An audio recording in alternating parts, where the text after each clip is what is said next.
నమస్కారం. మనం సినిమాల్లో, వార్తల్లో చూస్తుంటాం కదా, బుల్లెట్ ప్రూఫ్ జాకెట్లు. అసలవి ప్రాణాలను ఎలా కాపాడతాయో ఎప్పుడైనా ఆలోచించారా? ఈరోజు ఆ టెక్నాలజీ వెనక ఉన్న అద్భుతమైన సైన్స్ ఏంటో వివరంగా తెలుసుకుందాం. సూటిగా ప్రశ్నకు వద్దాం. పోలీసులు, ఆర్మీ, కమాండోలు వీళ్లకు బుల్లెట్లు తగిలినా ఎలా ప్రాణాలతో బయటపడుతున్నారు? అసలు ఆ జాకెట్ లోపల ఏముంది? ఈ విశ్లేషణలో మనం తెలుసుకోబోయేది ఇదే. దీని వెనకాల మ్యాజిక్ లాంటిది ఏమీ లేదు. ఇది పక్కా సైన్స్, అద్భుతమైన ఇంజనీరింగ్ కలయిక అనమాట. ఒక బుల్లెట్ను ఆపాలంటే దాని వెనక ఒక బలమైన శాస్త్రీయ సూత్రం పనిచేస్తుంది. టెక్నికల్గా చెప్పాలంటే దీన్ని బాలిస్టిక్ వెస్ట్ అని పిలుస్తారు. దీని ముఖ్యమైన పని బుల్లెట్ను అడ్డుకోవడం కాదు, దాని శక్తిని గ్రహించి ఒక పెద్ద ఏరియాలో వ్యాపింపజేయడం. అలా అది ప్రాణాలను కాపాడుతుంది. సరే, మరి ఈ టెక్నాలజీ వెనుకున్న అసలు సీక్రెటేంటో చూద్దామా? ఆ బుల్లెట్ను ఆపే ఫార్ములా ఏంటో తెలుసుకుందాం. ఇక్కడే ఉంది అసలు విషయం. ఒకవేళ జాకెట్ లేదనుకోండి, బుల్లెట్ శక్తి అంతా ఒకే చిన్న పాయింట్ మీద పడి శరీరం లోపలికి దూసుకెళ్తుంది. కాని జాకెట్ ఉంటే ఆ ఫోర్స్ మొత్తాన్ని ఒక పెద్ద ఏరియాకి స్ప్రెడ్ చేస్తుంది. దాంతో దాని ఇంపాక్ట్ తగ్గిపోతుంది. సింపుల్గా అర్థం చేసుకోవాలంటే వాళ్ల టార్గెట్ ఏంటంటే ఒక వలలో బుల్లెట్ను పట్టుకోవటం. ఆ వల బుల్లెట్ స్పీడ్ను తగ్గించి చివరికి దాన్ని పూర్తిగా ఆపేస్తుంది. సరే, మరి ఆ వల దేంతో తయారు చేస్తారు? ఈ ప్రాణాలను కాపాడే కవచంలో వాడే మెటీరియల్సేంటో ఇప్పుడు చూద్దాం. ముందుగా సాఫ్ట్ ఆర్మర్.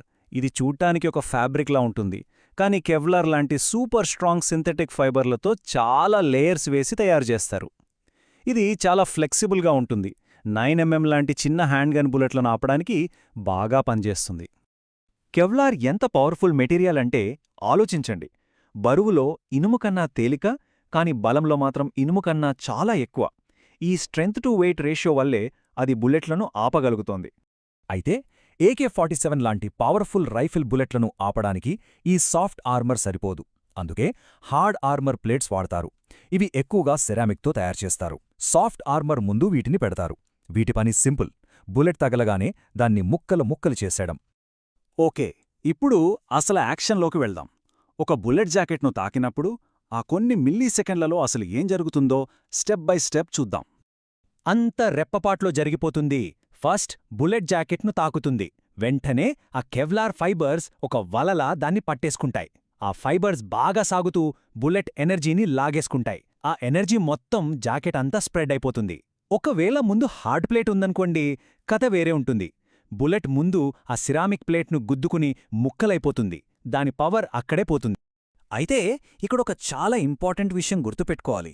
బుల్లెట్ ఆగిపోయినా సరే దాని ఇంపాక్ట్ చాలా బలంగా ఉంటుంది. దానివల్ల గాయాలు కావచ్చు, కొన్నిసార్లు ఎముకలు కూడా విరగొచ్చు. కానీ మెయిన్ టార్గెట్ ఏంటి? ప్రాణం కాపాడటం. అది నెరవేరుతుంది. సరే, ఇప్పుడు రియల్ వరల్డ్లో వీటిని ఎలా కేటగరైజ్ చేస్తారో, ఇంకా ఈ ఫీల్డ్లో మన ఇండియా సాధించిన ప్రోగ్రెస్ ఏంటో ఒకసారి చూద్దాం. ఈ జాకెట్లకి ప్రొటెక్షన్ లెవెల్స్ ఉంటాయి. వాటిని NIJ రేటింగ్స్ అంటారు. ఉదాహరణకి సిటీ పోలీసులు, బాడీగార్డ్స్ వాడేవి లెవెల్ IA. ఇవి హ్యాండ్గన్ బుల్లెట్స్ని ఆపుతాయి.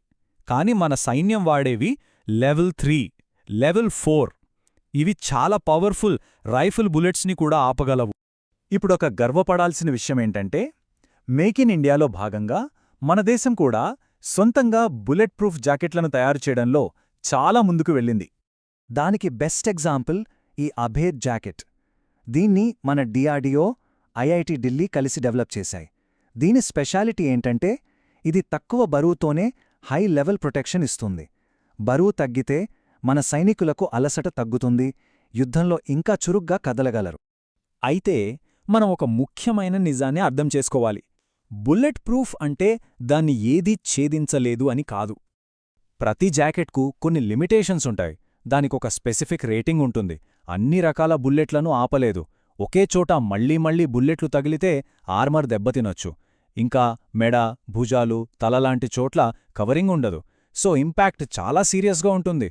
అయినా మెడికల్ హెల్ప్ అవసరం పడుతుంది. చూశారుగా, ఈ సైన్స్ వేల మంది ప్రాణాలని కాపాడుతోంది, ఇంకా కాపాడుతూనే ఉంటుంది. మరి ఆలోచించండి, భవిష్యత్తులో మనల్ని మనం కాపాడుకోవడానికి రాబోయే నెక్స్ట్ బిగ్ టెక్నాలజీ ఏమై ఉంటుంది?